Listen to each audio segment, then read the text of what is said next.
Sinimulan mo to, tuloy-tuloy ang iyong kita kahit ikaw ay sleeping. Para sa mga negosyo na kahit hindi mo gawin full-time, part-time pwede. Oo, tambay-tambay ka lang. Nako, pwede ka nang kumita. Kapatid, matanong nga kita. May kakilala ba kayong parating pagod, laging busy? Pag tinatanong mo, kumusta na? Busy ako, busy ako. May kita ba? Wala, busy lang ako. Sa video na ito, malalaman mo kung anong mga negosyo na pwede kang kumita kahit ikaw ay tulog pa. Videos that will make you wealthy and debt-free. Hi there, this is Chinky Tan, your pambansang wealth coach. Grabe, nako, na-discover ko na mga business na hindi mo babantayan 24/7. Pag ito, sinimulan mo to, tuloy-tuloy ang iyong kita kahit ikaw ay sleeping.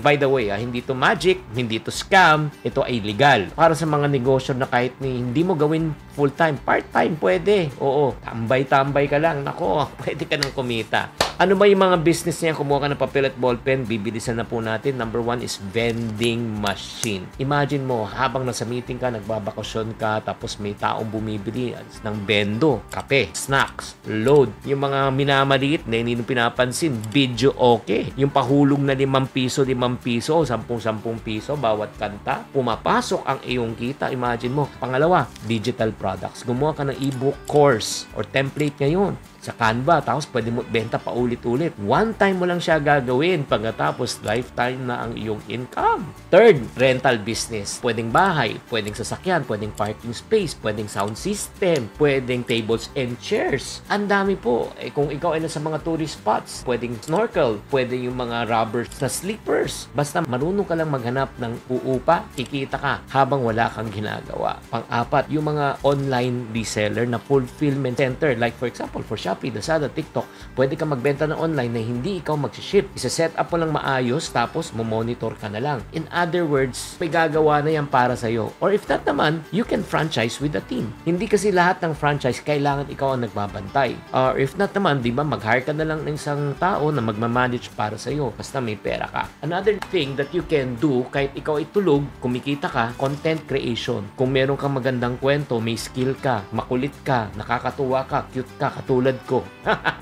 May pera dyan. Basta tama lang ang iyong execution at tama syempre ang platform. Ang isa pa na talagang magandang pagkakitaan na walang puhunan, na pwede kang matulog, kumikita ka na, affiliate marketing. Wala kang produkto, walang problema. Magpo-promote ka lang ng produkto. Tapos sila nang magpapak, sila mag-ship, sila magko-collect, tapos may commission ka. Lalo na sa TikTok affiliate. Kung gusto niyo pang malaman kung paano kumita sa TikTok affiliate, type niyo na lang yung TikTok affiliate, may isasend akong link para sa inyo. And then, next investment naman po. Kung may extra kang ipon, palaguin mo. Hindi lang nakastock sa bangko. Pwede kang mag-invest sa Pag-ibig MP2. Pwede kang mag-invest sa mga e-banks. Pwede kang mag-invest sa bahay at lupa. Ang dami pong opportunities. Kasi mga yan, wala kang ginagawa, kikita ka. Na-realize mo na hindi mo kailangan gawin ang lahat. Kahit isa lang dyan, nako, ang subukan mo. Swak yan. Pwede ka magsimula na maliit. Ang tanong na lang ganito, kailan ka magsisimula? Chinky, gusto ko magsimula pero hindi ko alam kung paano magsimula. Sagot na kita. Timing na timing, meron akong isang event na tinatawag na IGB, Income Generator